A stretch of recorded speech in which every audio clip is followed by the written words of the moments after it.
Hello everyone, welcome you all.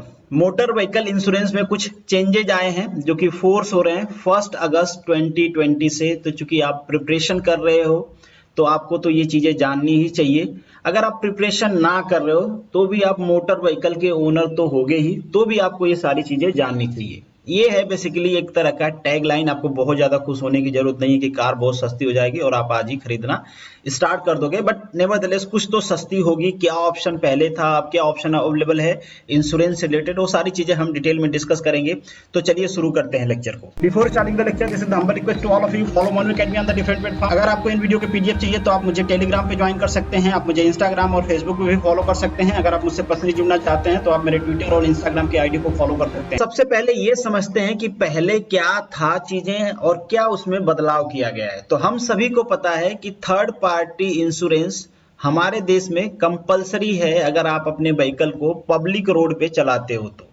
But इसके साथ साथ हमें इस बात का भी पूरा भरोसा है कि हमारे देश में बहुत सारे लोग ऐसे हैं जो इस रूल को फॉलो नहीं करते हैं, जिनके पास गाड़ी होती है बट उनके पास थर्ड पार्टी इंश्योरेंस नहीं होता है। इन सारी चीजों को देखते हुए सुप्रीम कोर्ट ने अगस्त 2008 में ये कहा कि आपको एक long term third party motor policy mandatory कर दी जाएगी, जिससे ये उम्मीद की गई कि जब ये मैंडेटरी होगी, लॉन्ग टर्म के लिए मैंडेटरी होगी, तो एटलीस्ट जब ये पहली बार व्हीकल परचेज करेंगे उस टाइम पे इनको लॉन्ग टर्म पॉलिसी परचेज करनी पड़ेगी और एक लंबे समय के लिए थर्ड पार्टी इंश्योरेंस इनके पास होगा, क्योंकि सबको पता है बाद में वो परचेज नहीं करते हैं।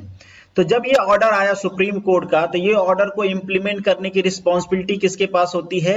IRDAI के पास होती है। इनका पूरा नाम है insurance regulatory and development authority of India.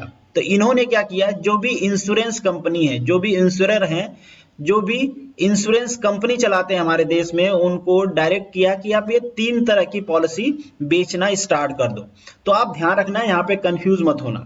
Supreme court ने केवल ये ऑर्डर दिया था कि आपको एक long term third party motor policy mandatory करना है, और इसको इंप्लीमेंट करने के लिए IRDAI ने कुछ 3 तरह की पॉलिसी का बंडल बेचने के लिए इंश्योरेंस कंपनी को कहा। वो 3 तरह के बंडल कौन कौन से हैं? ये सुप्रीम कोर्ट के ऑर्डर पे ये बंडल्स बनाए गए। इन बंडल्स बनाने की रिस्पॉन्सिबिलिटी किसके पास थी? ये बंडल बनाने की रिस्पॉन्सिबिलिटी थी IRDAI के पास। तो इन्होंने इस तरह के कुछ बंडल बनाए। पहला था a long term package cover. इसमें कवर होता था, 4 व्हीलर की अगर हम बात करें तो 3 ईयर का टीपी था। टीपी मतलब थर्ड पार्टी इंश्योरेंस, और 3 ईयर का ओन डैमेज भी इसमें कवर था। मतलब ओनर की व्हीकल डैमेज होती है तो उसको भी इसमें कवर किया जाता था। और सेम चीज अगर 2 व्हीलर के लिए हम बात करें इस पॉलिसी का, तो 5 ईयर थर्ड पार्टी था और 5 ईयर ओनर डैमेज भी कवर किया जाता था। दूसरा जो बंडल पैकेज था, इसमें टीपी के लिए 4 व्हीलर की बात करें तो 3 ईयर है और ओनर डैमेज 1 ईयर के लिए है। अगर 2 व्हीलर की बात करें तो 2 व्हीलर के लिए थर्ड पार्टी इंश्योरेंस था 5 ईयर का और 1 ईयर था ओडी पॉलिसी का। और ये भी था थर्ड पार्टी जिसमें ओनर डैमेज कवर नहीं होता था। इसमें केवल 3 ईयर का टीपी था, थर्ड पार्टी इंश्योरेंस था फॉर 4 व्हीलर के लिए, एंड 5 ईयर का टीपी था फॉर 2 व्हीलर के लिए। तो ये 3 बंडल इंश्योरेंस कंपनियों ने बेचना स्टार्ट किया, और ये तीनों बंडल में से कोई एक बंडल आपको मैंडेटरी था जब आप नई व्हीकल परचेज कर रहे हो। कब से? अगस्त 2018 के बाद से। तो इन तीनों में से कोई सा आपको एक बंडल परचेज करना पड़ेगा। अब जो नया रूल आया है उसमें इस वाली पॉलिसी को स्क्रैप कर दिया गया, ये वाली पॉलिसी हटा दी गई है। मतलब कोई भी इंश्योरेंस कंपनी ये वाली पॉलिसी अब नहीं बेच पाएगी। अब आप कहोगे कि शुरू में मैंने दिखाया था कार सस्ती हो जाएगी, इसके क्या रिलेशन है? पहले भी ये सारी चीजें ऑप्शनल थी, आप कोई सा भी परचेज कर लो।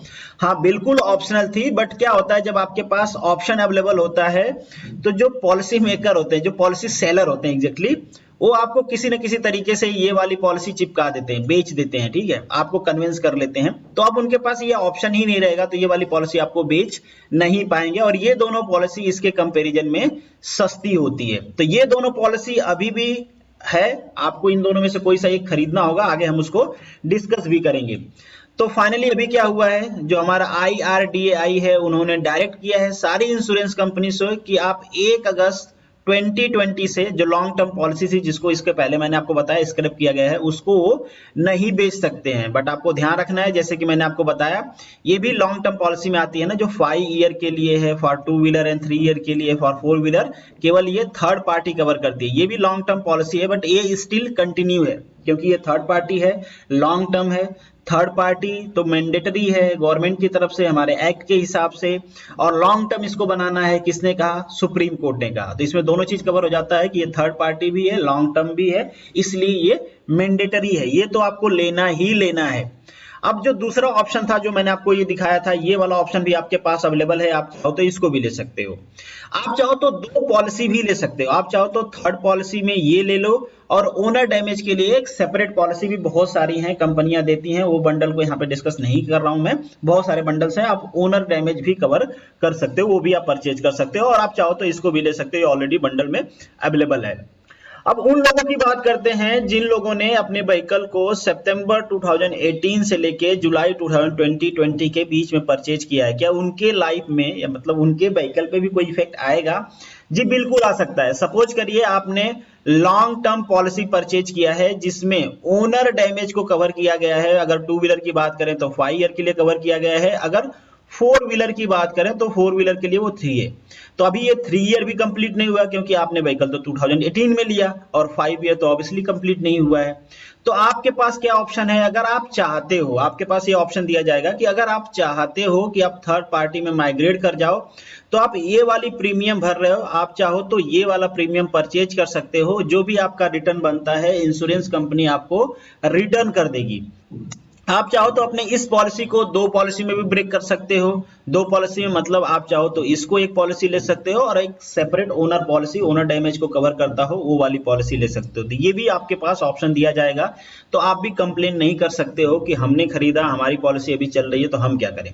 दूसरी चीज कि जब आपका ये 3 ईयर खत्म होगा, और या 2 व्हीलर के केस में 5 ईयर खत्म होगा, तो आपकी जो पॉलिसी है ऑटोमेटिकली थर्ड पार्टी में कन्वर्ट हो जाएगी, क्योंकि आपकी ओनर डैमेज की जो वैलिडिटी है वो तो ओवर हो गई। तो दोनों में से ये सारे ऑप्शन आपके पास अवेलेबल हैं, आप चाहो जो भी ऑप्शन चूज कर सकते हो, आपको भी दिया गया है।